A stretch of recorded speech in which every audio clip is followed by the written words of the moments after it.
আমি Fayaz, varsity student. নিজের পছন্দের কাজ বলতে গেমিং, বন্ধুদের সাথে আড্ডা এবং বাইক নিয়ে ঘোরাঘুরিকেই বুঝি। আর বাপের হোটেলে খাই এবং সারাদিন এভাবেই আমার দিন কেটে যায়। আর হ্যাঁ, আর 5টা ছেলের মতো আমি একটি মেয়েকে ভালোবাসি, সে ঐশী। কি এমন নেই যা আমি ঐশীর জন্য করতে পারি না? ফ্রেন্ড সার্কেলের অনেকেই বলে ক্যারি অন করো, আবার অনেকেই বলে তোদের এই সম্পর্কটা হয়তো ঠিক না। তবে বেশ কিছুদিন ঐশীকে ক্যাম্পাসে দেখছি না, ওর ফোনটাও অফ।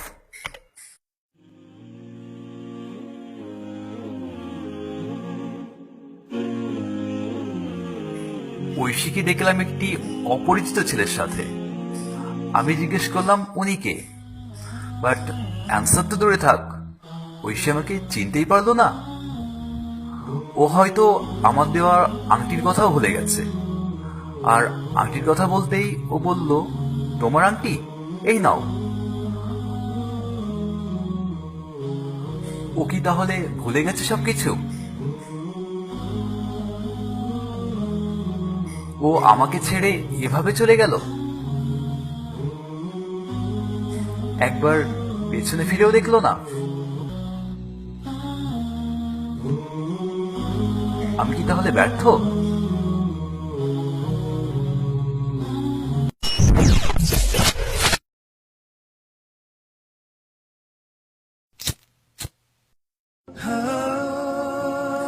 সিগারেট আজ আমার জীবনে প্রথম। সিগারেটের প্রতিটি টানে আজ ঐশী কথাই মনে পড়ছে। কি এমন ছিল না যেটা আমি ওর জন্য করতে পারিনি?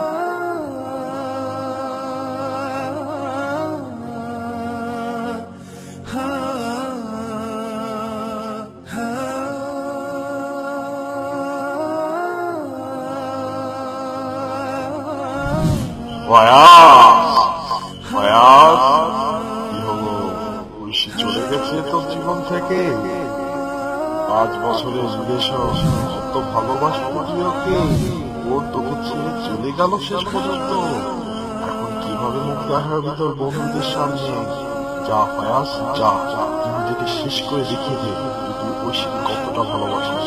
ফয়াজ, দেরি করিস না ফয়াজ, যা, নিজের মান সম্মান রক্ষা কর। এই ছাড়া তোর হাতে আর কোন পথ খোলা নাই। যা ফয়াজ, যা, দেরি করিস না।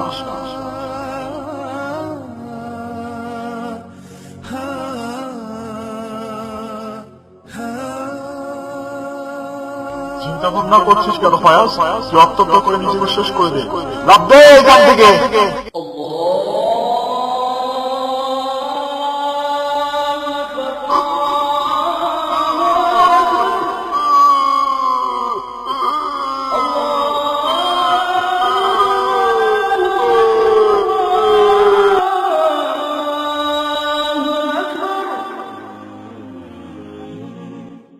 আসসালামু আলাইকুম। আমি আপনাদের সাথে 2টা মিনিট কথা বলতে চাই, যদি কিছু মনে না করেন।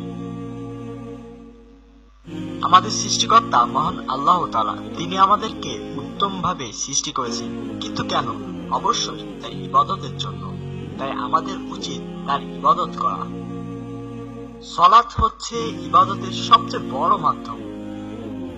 দেখুন, মসজিদে কি সুন্দর আজান হচ্ছে এবং আজানের মাধ্যমে আমাদের ডাকা হচ্ছে সালাতের জন্য। চলুন ভাই, আমরা সালাত আদায় করে নিই।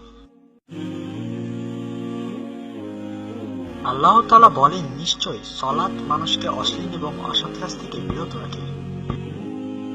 এটা আমি কি করছি? নিজের জীবন কখনো অন্যের জীবনে পরিপূরক হতে পারে না, কারণ জীবন তো একটাই।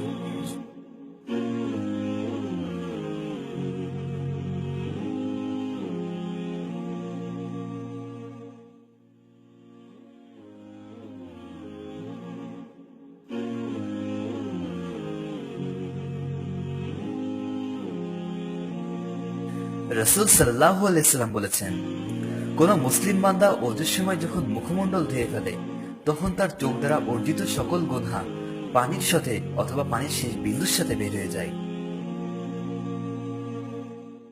যখন সে 2 হাত ধৌত করে, তখন তার 2 হাতের স্পর্শের মাধ্যমে অর্জিত সকল গুনাহ পানির সাথে অথবা পানির শেষ বিন্দুর সাথে বের হয়ে যায়।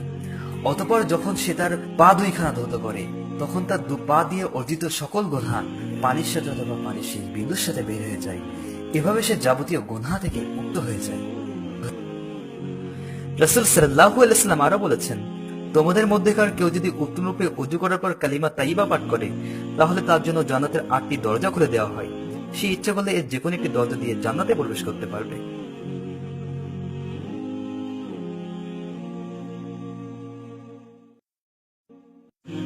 الله أكبر الله أكبر يا الله لمن حمده الله أكبر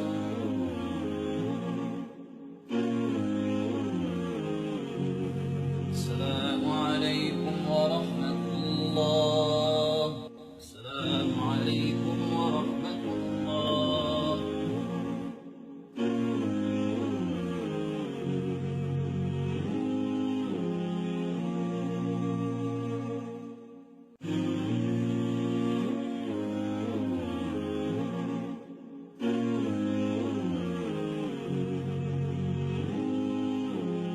হে আল্লাহ, তুমি আমার প্রতিপালক। তুমি আমাকে সৃষ্টি করেছো তোমার ইবাদত করার জন্য, কিন্তু আমি তোমার আদেশ নিষেধ না মেনে অনেক পাপে লিপ্ত হয়েছি। আমি জানি না যে কিভাবে মাপ চাইলে তুমি আমাকে ক্ষমা করবে, তবে আমি জানি তুমি ক্ষমাশীল এবং দয়ালু। আমার গুনাহগুলোকে মাফ করে আমাকে নেককার বান্দা হওয়ার তৌফিক দান করো, আমিন। রাসূল সাল্লাল্লাহু আলাইহি ওয়াসাল্লাম বলেছেন, যখন বান্দা গুনাহ স্বীকার করে এবং অনুতপ্ত হয়ে তওবা করে ক্ষমা চায়, আল্লাহ তার তওবা কবুল করেন এবং তাকে ক্ষমা করে দেন।